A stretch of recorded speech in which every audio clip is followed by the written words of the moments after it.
Objectif zéro SDF à Paris. Je suis aujourd'hui rue de Rivoli où de nombreux sans-abri campent au milieu des arcades.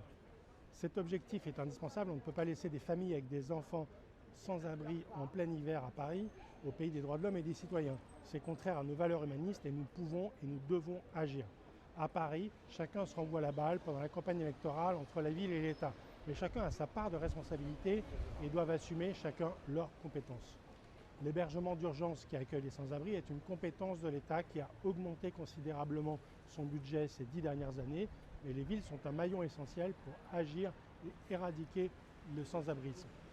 Et la ville de Paris, avec Anne Hidalgo et ses adjoints, Yann Brossat et Jacques Baudrier, ont ensemble volé 2 milliards d'euros de fonds propres dans les caisses des bailleurs sociaux de la ville avec les loyers capitalisés, dont seulement 3% de ce montant a permis de loger les 3500 abris identifiés par les maraudes, dans des centres d'hébergement d'urgence construits et gérés par ces bailleurs sociaux. Et les 97% restants auraient permis de loger 67 000 familles en situation de mal-logement, avec un total de 70 000 logements sociaux financés par la Caisse des dépôts et consignations. L'État doit prendre également sa part de responsabilité et appliquer le droit au logement qui a été voté mais qui n'est pas appliqué par les préfets, et contribuer à héberger les personnes qui sont sans papier et qui doivent être prises en charge par l'État.